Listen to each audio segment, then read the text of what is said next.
प्यारे बच्चों, कैसे हो? आई होप आप स्वस्थ होंगे, मस्त होंगे, व्यस्त होंगे, अपना काम कर रहे होंगे।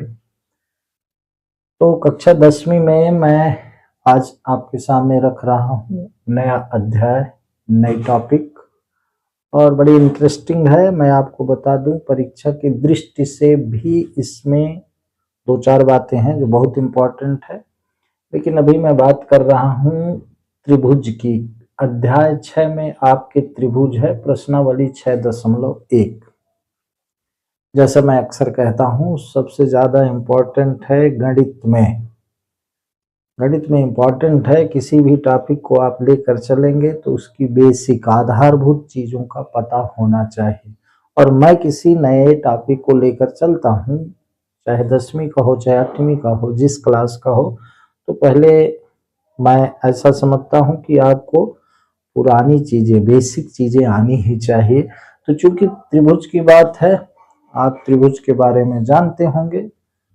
तीन भुजाओं की आकृति त्रिभुज, ऐसा भी कह सकते हैं। त्रिभुज के चित्र बने हैं, उसके बारे में ज्यादा बताने की आवश्यकता नहीं है। लेकिन आपको इतना ध्यान होना ही चाहिए, जब आप त्रिभुज पढ़ने जा रहे हैं तो आपको त्रिभुज के बारे में जानकारी होनी ही चाहिए। यहाँ मैंने लिखा है कि भुजा के अनुसार त्रिभुज तीन प्रकार के होते हैं। एक बार ये सारी बातें आपकी रिवाइज हो जानी चाहिए, आपके स्मरण में आ जाना चाहिए। भुजा के अनुसार त्रिभुज, त्रि माने तीन, भुज माने भुजा। तो त्रिभुज मतलब तीन भुजाओं वाली आकृति। लेकिन अगर तीन भुजा है तो उसमें तीन कोण भी होंगे। तो त्रिभुज 6 प्रकार के होते हैं। तीन होते हैं भुजा के अनुसार, तीन होते हैं कोण के अनुसार। क्योंकि त्रिभुज में तीन भुजाएं हैं और तीन कोण हैं, उनके अनुसार त्रिभुज का विभाजन किया गया, वर्गीकरण किया गया। तो भुजा के अनुसार समबाहु, शब्द में ही परिभाषा है। समबाहु त्रिभुज, बाहु माने भुजा। तो समबाहु, सम माने बराबर, बाहु माने भुजा। ऐसा त्रिभुज जिसकी सभी भुजाएं बराबर हो, वो समबाहु त्रिभुज। ये ABC समबाहु त्रिभुज है। सम माने बराबर, बाहु माने भुजा। इसकी तीनों भुजाएं बराबर हैं। तो पहला समबाहु त्रिभुज, दूसरा विषम बाहु त्रिभुज। इस त्रिभुज ABC की सभी भुजाएं अलग अलग प्रकार के नाप की हैं, है ना। ये कोई भुजा बराबर नहीं है, यानी AB अगर 2 की है तो BC 3 की है, ये AC 5 की हो सकती है। तो विषम बाहु ऐसा त्रिभुज जिसकी सभी भुजाएं अलग अलग नाप की हों, वो विषम बाहु त्रिभुज है। और सम द्विबाहु, सम माने बराबर, द्वि माने दो, बाहु माने भुजा, ऐसा त्रिभुज जिसकी दो भुजाएं बराबर हो, उसको सम द्विबाहु त्रिभुज कहते हैं। मैंने जैसा आपसे कहा कि शब्द में ही परिभाषा है, तो एक बार आप स्मरण में लाइए, चूंकि त्रिभुज को पढ़ रहे हैं तो जिससे आपको बात समझ में आए। तो भुजा के अनुसार तीन प्रकार के त्रिभुज, अब कोण के अनुसार भी तीन प्रकार के त्रिभुज। पहला है समकोण। सम माने बराबर, कोण माने कोण। यहाँ समकोण का मतलब बराबर कोण से नहीं, समकोण का मतलब है ऐसा त्रिभुज जिसका एक कोण 90 डिग्री का हो। ठीक है, एक कोण 90 अंश का हो, 90 डिग्री का हो। बाकी अगर किसी त्रिभुज का एक कोण 90 का हो गया तो बच्चे दो कोण 90 से कम ही होंगे, अर्थात न्यून कोण ही होंगे। न्यून कोण से क्या मतलब है? 90 डिग्री से जो कम का कोण है उसको न्यून कोण कहते हैं। 90 अंश को समकोण कहते हैं और 90 से ऊपर वाले कोण को अधिक कोण कहते हैं। ठीक है, तो कोण के अनुसार तीन प्रकार के त्रिभुज। समकोण ऐसा त्रिभुज जिसका एक कोण 90 डिग्री का होता है, उसे समकोण त्रिभुज कहते हैं। न्यून कोण त्रिभुज ऐसा त्रिभुज जिसके तीनों कोण न्यून कोण हो, अर्थात तीनों कोण 90 से कम हो, वो न्यून कोण त्रिभुज हो गया। फिर अधिक कोण त्रिभुज, अधिक कोण त्रिभुज, अधिक कोण लिखा है, अधिक कोण त्रिभुज। अधिक कोण त्रिभुज क्या? ऐसा त्रिभुज जिसका एक कोण अधिक कोण हो। अधिक कोण मतलब 90 से ज्यादा हो, तो एक कोण 90 से ज्यादा है, बचे दो कोण तो न्यून कोण ही होंगे। तो इस तरह से मैंने आपको स्मरण में आपको ध्यान दिलाया कि त्रिभुज 6 प्रकार के होते हैं। चूंकि इस अध्याय में हम त्रिभुज ही पढ़ने वाले हैं, इसलिए बेसिक ज्ञान आपको होना ही चाहिए। ठीक है, समबाहु त्रिभुज, विषमबाहु, समद्विबाहु, समकोण त्रिभुज, न्यून कोण त्रिभुज, अधिक कोण त्रिभुज, इस तरह से त्रिभुज की ये प्राथमिक जानकारी आपके सामने रखा। अब हम चलते हैं धीरे धीरे आपके प्रश्नावली की ओर। आपके 10वीं में क्या बात है उसकी ओर धीरे धीरे चल रहे हैं। तो मैं आपको बता दूं, पिछले साल 9th में आपने पढ़ा सर्वांग सम त्रिभुज। अब दो शब्दों पर थोड़ा विचार करते हैं। शब्द है, पहला शब्द है सर्वांग सम, सर्वांग सम, सर्वांग सम, सर्वांग सम। अब चूंकि त्रिभुज की ही बात है तो हम त्रिभुज लिखे देते हैं, सर्वांग सम त्रिभुज। और अब 10वीं में हम पढ़ेंगे समरूप त्रिभुज, समरूप त्रिभुज। इस बात को अच्छे से समझ लें, धीरे धीरे हम प्रश्नावली में प्रवेश कर रहे हैं 10वीं में। सर्वांग सम त्रिभुज, समरूप त्रिभुज। 9th में आपने पढ़ा सर्वांग सम त्रिभुज, ऐसे दो त्रिभुज जिनके सभी अंग समान हो। सर्व माने सभी, सर्वांग, सर्व अंग शब्द से सर्वांग बना, तो सर्व माने सभी, अंग सभी अंग, सम माने बराबर। ऐसे दो त्रिभुज सर्वांग सम त्रिभुज कहलाते हैं जिनके सभी अंग बराबर हों। थोड़ा सा यहाँ देख लें, ये एक त्रिभुज हो गया और ये एक त्रिभुज हो गया, ये ABC हुआ और ये PQR हुआ। ठीक है, अब ये सर्वांग सम तब हैं जब इनकी सभी संगत भुजाएं, संगत भुजाएं क्या, AB की संगत PQ, BC की संगत QR और AC की संगत PR। संगत भुजा, संगत कोण, संगत शब्द भी यहाँ इंपॉर्टेंट है। सीधा सा मतलब है त्रिभुज की संगत भुजाएं, संगत कोण किसे कहेंगे? अगर PQR को उठा करके हम ABC में रखें और ABC को ये PQR पूरी तरह से ढक ले, तो इसका मतलब ये हुआ कि ABC सर्वांग सम है PQR के। अब संगत क्या हुआ? अगर हम PQR को सीधा उठाएं और इसके ऊपर रखें तो ये जो शीर्ष P है ये A के ऊपर जाएगा, ये जो PQ भुजा है ये AB के ऊपर जाएगी, ये QR भुजा BC के ऊपर जाएगी और ये PR भुजा AC के ऊपर जाएगी, पूरा उसको ढक लेगा। तो AB का संगत PQ हो जाएगा क्योंकि AB के ऊपर PQ पड़ेगा। ठीक है, A का संगत P कोण हो जाएगा, B का संगत Q कोण हो जाएगा, C कोण का संगत R कोण हो जाएगा। ये बात समझ में आ रही है? तो सर्वांग सम त्रिभुज कौन? ऐसे त्रिभुज सर्वांग सम त्रिभुज कहलाते हैं जिनकी संगत भुजाएं और संगत कोण बराबर हो। ठीक है, वो सर्वांग सम कहलाए। ठीक, सर्व अंग समान, सभी अंग समान हो, सर्वांग सम हो गया। संगत क्या हो गया? इसको उठाकर इसके ऊपर रखें तो PQ चूंकि AB के ऊपर जाएगा तो PQ AB का संगत हो गया। अब BC QR का संगत हो गया और AC PR का संगत हो गया। संगत भुजाएं, संगत कोण। ठीक है, तो ये हो गया सर्वांग सम। अब समरूप त्रिभुज क्या? अब समरूप शब्द कहता है सम माने समान, रूप माने रूप, जो देखने में समान है। तो सर्वांग सम को हम कह सकते हैं ऐसे दो त्रिभुज सर्वांग सम त्रिभुज हैं जिनके सभी अंग समान हों, अर्थात वो समान आकार के हों और उनके माप साइज भी समान। ठीक है, सर्वांग सम आकृतियां क्या है, सर्वांग सम त्रिभुज क्या है? ऐसे दो त्रिभुज सर्वांग सम त्रिभुज हैं जिनके आकार भी बराबर हो, उनकी साइज भी बराबर हो, अर्थात उनकी नाप बराबर हो, अर्थात ए बी बराबर पी क्यू हो, बी सी बराबर क्यू आर हो, ए सी बराबर पी आर हो, कोण ए बराबर कोण पी हो, ऐसे कोण बी बराबर कोण क्यू हो, कोण सी बराबर कोण आर हो। तो सर्वांग सम आकृतियां क्या, सर्वांग सम त्रिभुज क्या? ऐसे दो त्रिभुज जिनके आकार समान हो और उनकी नाप समान हो।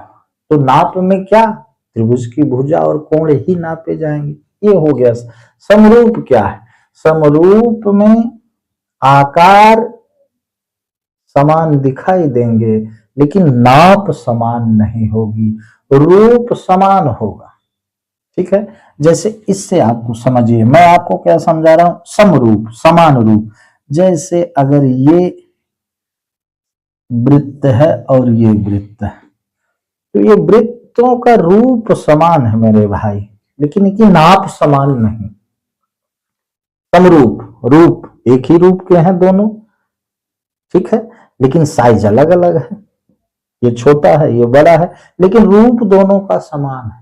कहें तो ऐसा कह सकते हैं कि इसकी ये जो परिधि है, ये परिधि इसके परिधि से छोटी है। तो ये समरूप तो है, समान रूप के तो हैं, लेकिन समान नाप के नहीं। लेकिन सर्वांग सम ये जो त्रिभुज हैं, ये रूप में भी समान है और नाप में भी समान है। ठीक है, ये रूप में समान है लेकिन नाप में समान नहीं। ठीक है, और भी उदाहरण से समझ सकते हैं।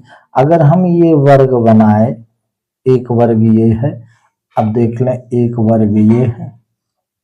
अब ये दोनों वर्ग रूप में तो समान है लेकिन इनकी भुजाएं बराबर नहीं, अर्थात इनकी नाप बराबर। नाप में क्या, अगर हम वर्ग की बात करें तो क्या नापेंगे, उनकी भुजा नापेंगे, उनका कोण नापेंगे, उनका कर्ण विकर्ण नापेंगे।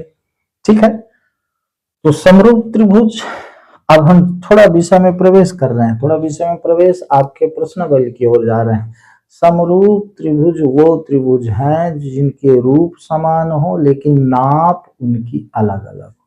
ठीक है, सर्वांग सम त्रिभुज वो हैं जिनके रूप भी समान हो, नाप भी समान हो।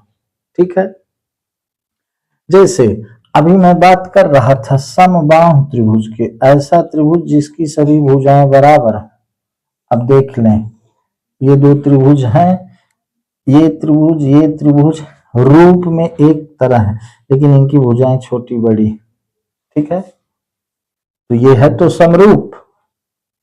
लेकिन अब मुख्य बात यहां ये समझ लें कि सर्वांग सम आकृतियां समरूप तो होती हैं क्योंकि ये रूप में भी समान है। सर्वांग सम आकृतियां समरूप तो होती हैं, सभी सर्वांग सम आकृतियां समरूप होंगी, लेकिन सभी समरूप आकृतियां सर्वांग सम नहीं होंगी। रूप समान हो सकता है, नाप समान नहीं हो सकता, लेकिन नाप अगर समान है तो रूप भी समान होगा। तो यहां मुख्य बात क्या समझ में आई कि सभी सर्वांग सम आकृतियां समरूप होती हैं लेकिन सभी समरूप आकृतियां सर्वांग सम नहीं होती। बात समझ में आई? तो हम अब कक्षा 10वीं में क्या पढ़ेंगे, समरूप त्रिभुज पढ़ेंगे। ठीक है, अब समरूपता का नियम पढ़ेंगे, किसमें, 10वीं क्लास में, त्रिभुज में, और प्रश्नावली 1, 6.1, 6.2 और 6.3 में। ठीक है,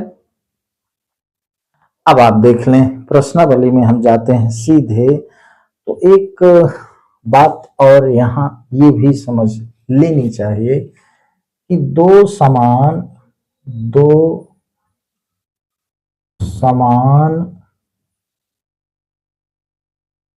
भुजाओं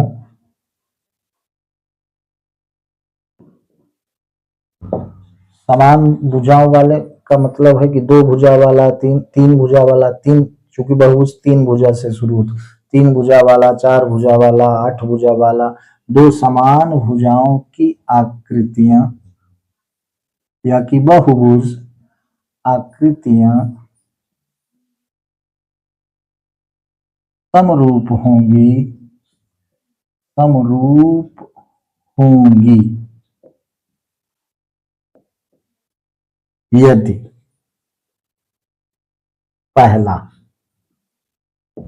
पहला क्या है, उनके संगत कोण बराबर हो, संगत कोण, सभी संगत कोण बराबर हो। और दूसरा, उनकी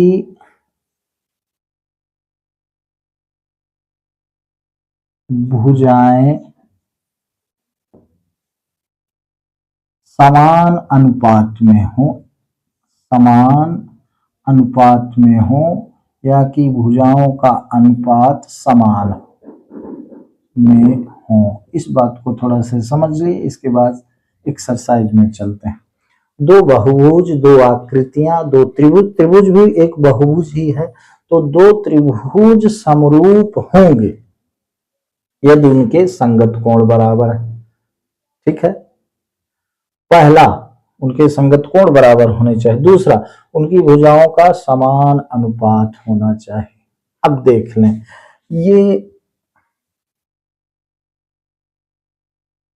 एक त्रिभुज है ए बी सी और ये एक त्रिभुज है पी क्यू आर।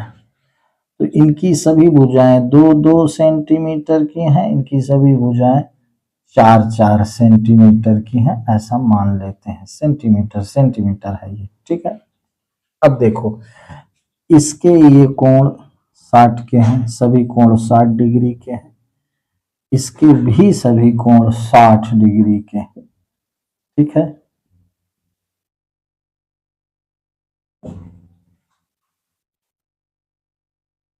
दो आकृतियां, 2 त्रिभुज समरूप होते हैं यदि इनके कोण बराबर हो, संगत कोण, ए बराबर पी, बी बराबर क्यू, सी बराबर आर, 60-60 डिग्री के, और इनकी भुजाओं का अनुपात बराबर हो, यानी ए बी बटे पी क्यू बराबर ए सी बटे पी आर बराबर बी सी बटे क्यू आर। तो इनके भुजाओं का अनुपात भी बराबर है। कैसे? ए बी 2 है, पी क्यू 4 है, ए सी 2 है, पी आर 4 है और बी सी 2 है, क्यू आर 4 है। तो ये सभी बराबर है, 2/4, 2/4, 2/4। तो 2 आकृतियां समरूप होंगी यदि उनके संगत कोण बराबर हों और उनकी भुजाएं समान अनुपात में। तो इसके कोण भी बराबर हैं, इनकी भुजाओं का अनुपात भी समान है। ये मैंने आपको यहां समझाया। ठीक है, तो अब आइए देखते हैं एक्सरसाइज में क्या है, फिर इसी प्रकार से बातें आगे बढ़ती जाएंगी। पहले हम देख लेते हैं आपका एक्सरसाइज 6.1, छोटी सी एक्सरसाइज है, ऑब्जेक्टिव टाइप प्रश्न है, लेकिन प्लीज उसको ध्यान से देखिएगा। अब फिर धीरे धीरे फिर बातें आगे बढ़ेंगी। तो पहले मेरे भाई क्या दिया है, पहले इसमें दिया है 6.1, कोष्टक में दिए शब्दों में से सही शब्दों का प्रयोग करते हुए रिक्त स्थान को भरिए। सभी वृत्त, अब देखो प्रश्न क्रमांक 1 का पहला, सभी वृत्त डैश डैश डैश होते हैं। तो वृत्त सभी समरूप होते हैं, ये मैंने आपको बताया ना, वृत्त सभी समरूप होते हैं, लेकिन आवश्यक नहीं है कि सभी वृत्त सर्वांग सम हो। ठीक है, तो पहले में क्या होगा, सभी वृत्त समरूप होंगे। सभी वृत्त, वृत्त चाहे छोटा हो चाहे बड़ा हो, वो सभी वृत्त क्या होंगे, समरूप होंगे। तो पहले में समरूप होगा, ठीक। प्रश्न क्रमांक 1 के पहले, दूसरे में खाली स्थान पर समरूप। अब दूसरे में क्या लिखा है, दूसरे में लिखा है सभी वर्ग समरूप होते हैं। वर्ग की बात है, वर्ग सभी समरूप होंगे। ये वर्ग है, ये भी वर्ग है, ठीक है। इनके सभी 90 डिग्री के एंगल होते हैं, आप जानते हैं। और भुजाएं भी इनकी बराबर होती हैं, तो इनका भुजाओं का अनुपात भी बराबर होगा, ठीक है। तो सभी वर्ग क्या होते हैं, समरूप होते हैं, लेकिन आवश्यक नहीं कि सभी वर्ग सर्वांग सम हो। तो दूसरे में भी क्या होगा, समरूप ही होगा। दूसरे में क्या, समरूप। तीसरा देख लेते हैं। तीसरे में कहा गया सभी त्रिभुज समरूप होते हैं, सभी समबाहु त्रिभुज समरूप होते हैं। समद्विबाहु नहीं, सभी समबाहु। समबाहु त्रिभुज क्या होते हैं, मैंने आपको शुरू में बताया। समबाहु त्रिभुज वो त्रिभुज जिनकी सभी भुजाएं बराबर हों। अब देखिए ये समबाहु त्रिभुज है, इसकी ये तीनों भुजा बराबर है, इसकी ये तीनों भुजा बराबर। तो सभी समबाहु त्रिभुज समरूप होते हैं। तो तीसरे में हो गया समबाहु, ठीक है। तीसरे में होगा समबाहु। ये समबाहु त्रिभुज है, इसकी सभी भुजाएं बराबर है, इसकी भी सभी भुजाएं बराबर है, ठीक। इसके बाद चौथा कहा गया भुजाओं की समान संख्या वाले दो बहुभुज समरूप होते हैं यदि पहला उनके संगत कोण बराबर हो, उनकी संगत भुजाएं समानुपाती। ये तो मैंने लिख के आपको समझाया था कि दो समान भुजाओं वाले सभी बहुभुज समरूप होंगे यदि उनके संगत कोण बराबर हो और उनकी संगत भुजाएं क्या हो, संगत भुजाएं समानुपाती हो, तब वो आकृतियां समरूप होती हैं, समानुपाती, ठीक है। प्रश्न क्रमांक 2 में कहा गया निम्नलिखित युग्मों के दो भिन्न भिन्न उदाहरण दीजिए। समरूप आकृतियों के उदाहरण देना है, ये सारी समरूप आकृतियां हैं, इनके उदाहरण दे देना है। ऐसी आकृतियां जो समरूप ना हो तो प्रश्न क्रमांक 2 में दूसरे का आप उदाहरण दे सकते हैं। एक आप वर्ग बना दें और एक आप क्या बना दें, ये रेक्टेंगल बना दे, माने आयत बना दे। ये समरूप नहीं। ये बात समझ में आई। तो ऐसी आकृतियां जो समरूप नहीं है, तो वर्ग और आयत ये समरूप नहीं होंगे। और पहले में कहा है समरूप आकृतियों के उदाहरण देना है, दो भिन्न भिन्न उदाहरण देना है, ठीक है। तो ये सरल है, इसको आप समझ गए होंगे। अब इसके बाद प्रश्न क्रमांक 3 देख लेते हैं। तो प्रश्न क्रमांक 3 में क्या है बंधु, प्रश्न क्रमांक 3 में दो फिगर बने हुए हैं, आपको दिख रहा है। एक फिगर बना हुआ है किसका, प्रश्न क्रमांक 3, प्रश्न 3। एक फिगर आपका बना हुआ है काहे का,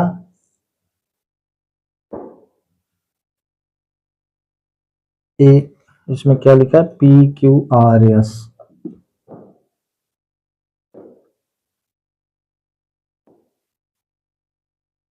RS, ठीक है। ये चतुर्भुज है, समचतुर्भुज, ये समचतुर्भुज है। और ये क्या है, ये वर्ग है।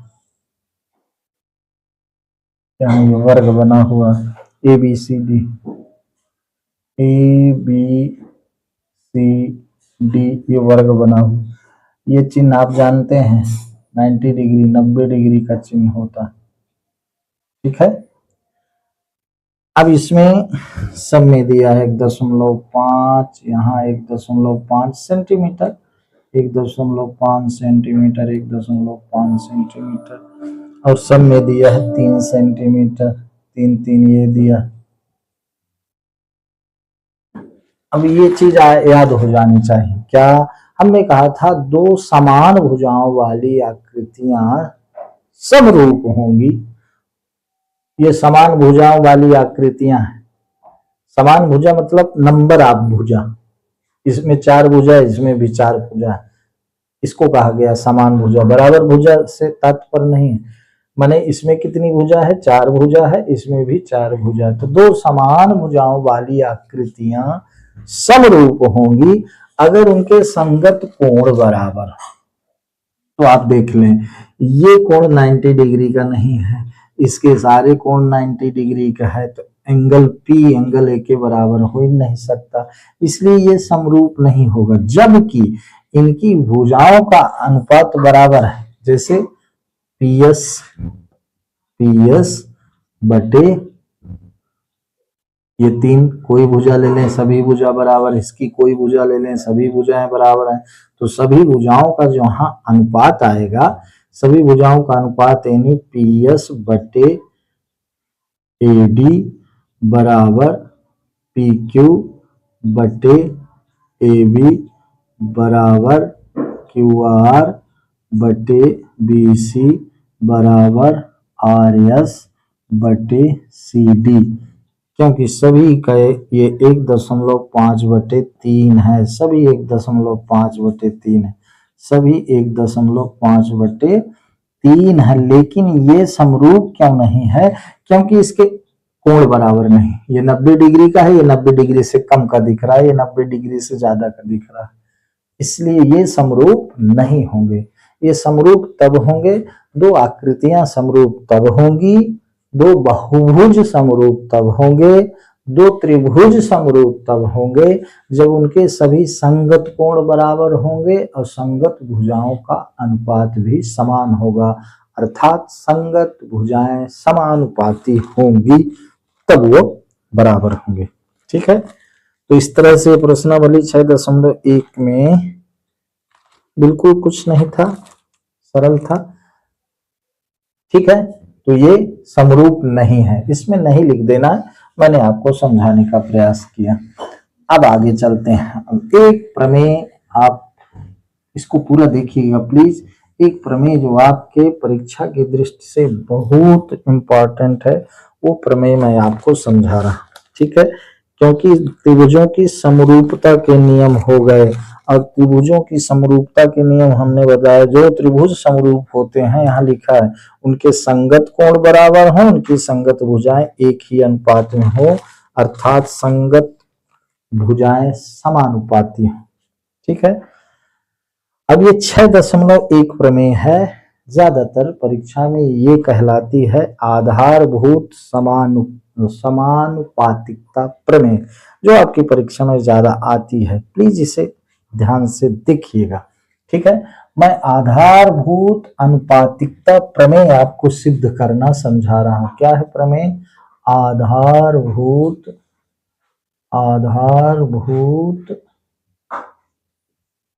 समानुपातिकता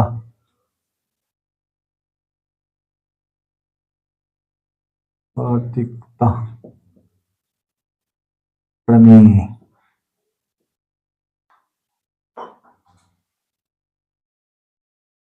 आधारभूत अनुपातिकता प्रमेय, मैं आपको बता दूं, परीक्षा की दृष्टि से बहुत महत्वपूर्ण प्रमेय है, ज्यादातर परीक्षाओं में ये पूछा ही जाता है। तो प्यारे बच्चों, इसको बहुत ध्यान से देखिएगा, कुछ चीजें हमने पहले से लिख ली है। तो ये एक त्रिभुज है ABC, तो आधारभूत अनुपातिकता प्रमेय का स्टेटमेंट क्या है, कथन क्या है, समझिएगा। अगर किसी त्रिभुज में आधारभूत अनुपातिकता प्रमेय का कथन ये कहता है, जैसे आप इसको पढ़ेंगे तो कथन क्या कहता है, यदि किसी त्रिभुज की एक भुजा के समांतर अन्य दो भुजाओं को भिन्न भिन्न बिंदुओं पर प्रतिच्छेद करने के लिए एक रेखा खींची जाए। ठीक है, इस त्रिभुज में BC के समांतर हमने ये L एक रेखा खींची, जो अन्य दो भुजाओं को प्रतिच्छेद कर रही है। किस बिंदु पर? ये D बिंदु पर AB को प्रतिच्छेद कर रही है, E बिंदु पर AC को प्रतिच्छेद कर रही है। तो अगर किसी त्रिभुज के एक भुजा के समांतर, अब एक भुजा में ये भुजा भी हो सकती है, ये भुजा भी, ये भुजा भी, हम इसमें समझाने के लिए बीसी के समांतर खींचे, ये लागू नियम तीनों के लिए होगा। तो बीसी के समानांतर हमने समांतर एक यल रेखा खींचा जो अन्य दो भुजाओं को, जैसा आपके कथन में अन्य दो भुजा कौन बची, बीसी के अलावा दो कौन बची, ए बी बची, ए सी बची। तो ए बी और ए सी को ये जो यल रेखा है ये जहां प्रतिच्छेद करती है तो किस तरह प्रतिच्छेद करती है, समान अनुपात में बांटती है, यानी ए डी बटे डी बी और ए बी बटे ई सी होगा, ऐसा हमको सिद्ध करना है। ठीक है, तो इसमें दिया क्या है, त्रिभुज ए बी सी दिया है जिसमें रेखा यल भुजा ए बी और ए सी को, ए बी और ए सी को क्रमशः डी और ई बिंदु पर काटती है। ठीक है, एल समांतर है बीसी, एल रेखा बीसी के समांतर। ठीक है, इसको हम ऐसा भी कह सकते हैं, एल समांतर बीसी कहें, चाहे ऐसा भी हम लिख सकते हैं कि डी ई समांतर बीसी। ये दिया है मेरे भाई, ये क्या है, ये दिया है। सिद्ध क्या करना है, सिद्ध करना है ए डी बटे डी बी, यानी ए डी बटे डी बी बराबर ए बटे ई सी। ठीक है, ये दो समान अनुपात है, ये हमको सिद्ध करना है। ठीक है, तो इसमें हम रचना करेंगे, तो रचना क्या करेंगे, ध्यान से देखेंगे रचना। अब देखें, हम ए बी के परपेंडिकुलर एक लाइन ये खींच लिए, इसको हमने दिया, क्या नाम दिया, एम नाम दिया, ये परपेंडिकुलर है। ए बी के परपेंडिकुलर है ये ई एम, और डी एन परपेंडिकुलर है ए सी के। उस चीज को हम लिख लेंगे, रचना में क्या लिखेंगे, ई एम लंबवत, परपेंडिकुलर लंबवत ए बी और डी एन लंबवत ए सी खींचा तथा बीई, ये बीई और सी डी को मिला दिया, तथा बीई और सी डी, सी को डी से मिलाया।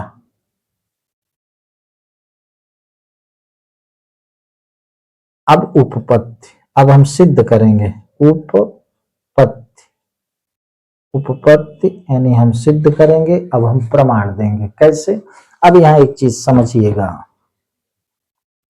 त्रिभुज ए डी ई, अगर हम इस ए बी की, इस ए डी की बात करें, अब ए बी में डी है तो चाहे हम त्रिभुज ए डी ई में ए डी की बात करें तो ए डी पर ये ई एम लंबवत, ठीक है, और अगर हम ए की बात करें तो ये डी एन लंबवत। ठीक, तो अगर किसी त्रिभुज की ऊंचाई दी गई है, बेस दिया गया है, माने आधार दिया गया है, ऊंचाई दी गई है, तो उसका हम क्षेत्रफल ज्ञात कर लेंगे। तो यहां लिखेंगे कि त्रिभुज एडीई में,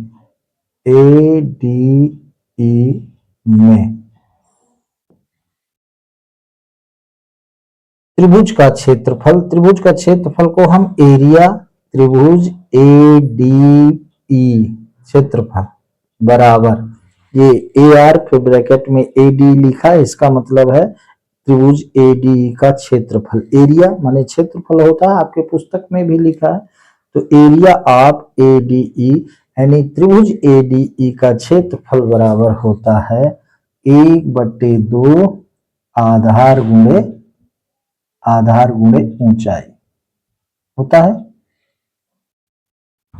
तो त्रिभुज का क्षेत्रफल एडीई बराबर 1/2, अब आधार क्या है, ADE की बात कर रहे हैं तो AD आधार हो गया, तो AD आधार गुणे ऊंचाई क्या है, ये जो परपेंडिकुलर है EM है, ये EM, ठीक है।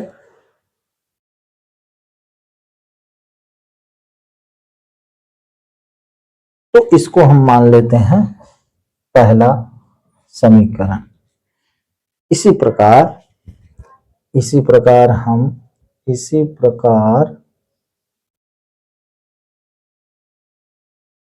त्रिभुज, अब देखें DBE, अब यहां ध्यान देने की बात है, परेशान नहीं होइएगा, अगर त्रिभुज पढ़े होंगे तो ये समझ में, ये DBE, अगर हम DB को आधार मान लें तो इसकी ऊंचाई यही EM कहलाएगी। क्या होता है कि जैसे त्रिभुज इस तरह से बना है भाई, ये इस तरह से त्रिभुज बना है, अगर ये बेस है तो इसकी ऊंचाई, इसको आगे बढ़ाएंगे तो ये इसकी ऊंचाई कहलाती है, ठीक है। बेस अगर इसको लेंगे तो ये ऊंचाई होगी, बेस अगर इसको लेंगे तो ये ऊंचाई कहलाती है, यानी अपोजिट साइड पर परपेंडिकुलर, ठीक है। और बेस अगर हम इसको लेंगे तो ये इधर जाके ये ऊंचाई कहलाएगी। यानी किसी त्रिभुज में तीन भुजाएं होती हैं तो तीनों भुजाओं को बेस लेकर के अगर ऊंचाई हमको पता है तो उसका हम क्षेत्रफल निकाल सकते हैं। तो जब हम DBE त्रिभुज की बात करेंगे तो ये DB बेस है, तो आगे जाकर के ये उसकी ऊंचाई कहलाएगी। तब हम लिखेंगे इसी प्रकार त्रिभुज DBE में, DBE में DBE को हम लेकर चलेंगे तो एरिया त्रिभुज DBE बराबर 1/2। अब DB बेस है तो DB गुणे ऊंचाई क्या है, ऊंचाई DB आगे गया तो ये परपेंडिकुलर है, ऊंचाई है तो EM ही ऊंचाई होगी। ये दूसरा समीकरण बना, ठीक है। अब आगे की चीज यहां से लिखते हैं, यहां से, ठीक, बहुत इंपॉर्टेंट प्रमेय है, ध्यान दीजिएगा। अब समीकरण 1 को समीकरण 2 से विभाजित करने पर यहां लिख लेंगे समीकरण 1 को 2 से विभाजित करने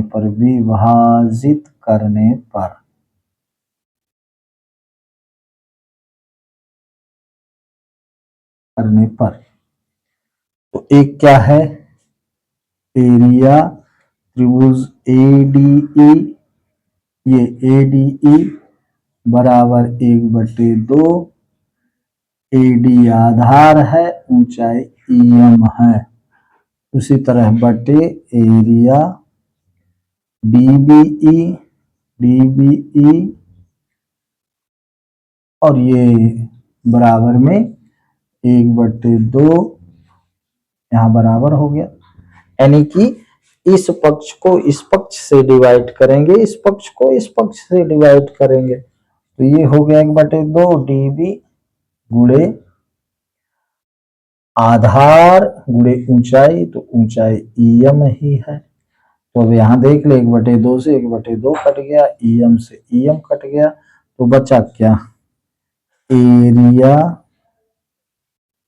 त्रिभुज ADE बटे एरिया त्रिभुज DBE बराबर AD बटे DB, ये आपका हो गया तीसरा, ठीक। अब अभी जो हमने इधर प्रक्रिया करी वो पूरी प्रक्रिया इधर करना पड़ेगा, यानी AED या ADE लेकर चलेंगे, ये हम लंबवत लेकर चलेंगे, ये ऊंचाई लेकर चलेंगे, तो इसी प्रकार से एक समीकरण और बनेगा।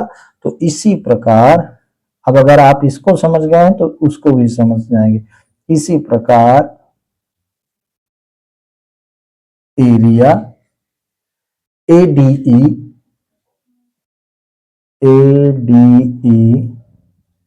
बटे एरिया, एरिया ऑफ त्रिभुज माने त्रिभुज का क्षेत्रफल, ये हो गया क्या, CED, CED बराबर क्या हो जाएगा, AE बटे EC हो जाएगा, AE बटे EC हो जाएगा। सेम प्रक्रिया वही इसमें करेंगे, जो यहां हमने किया है वही सेम प्रक्रिया इसमें करनी पड़ेगी। ठीक है, तो अब ये आपका बन गया चौथा।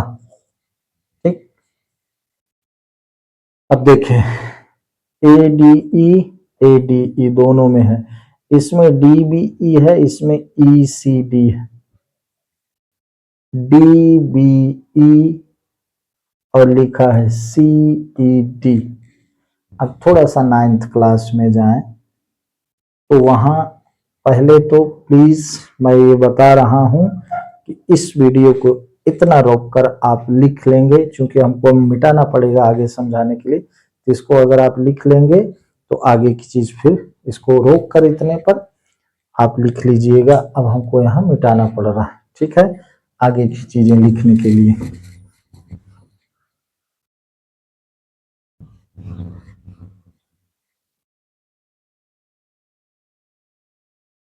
तो मैं आपको बता दूं, क्योंकि त्रिभुज DBE और त्रिभुज CED ये एक बेस पर ये दोनों त्रिभुज हैं, DEB और DEC ये दोनों त्रिभुज एक बेस पर हैं, ध्यान से देखिएगा, और ये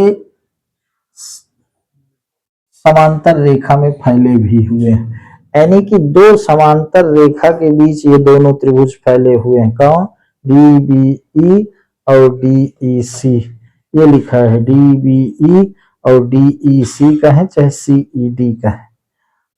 तो हम जानते हैं, अब यहां लिखेंगे, क्या लिखेंगे, हम जानते हैं, क्योंकि हम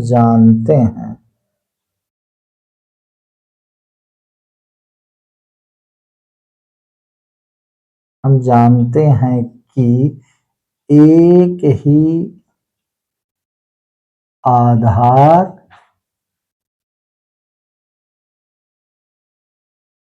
पर और समान समांतर रेखा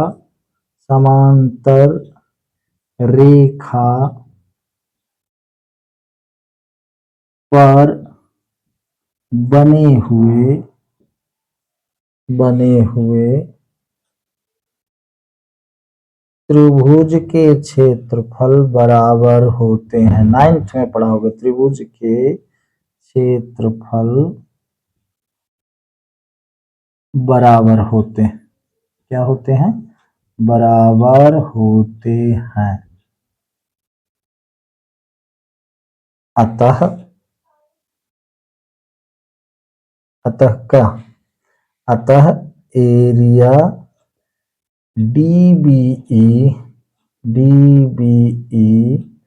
बराबर एरिया CED। ठीक है, इसको हम मान लें क्या, ये हो गया आपका 5वां।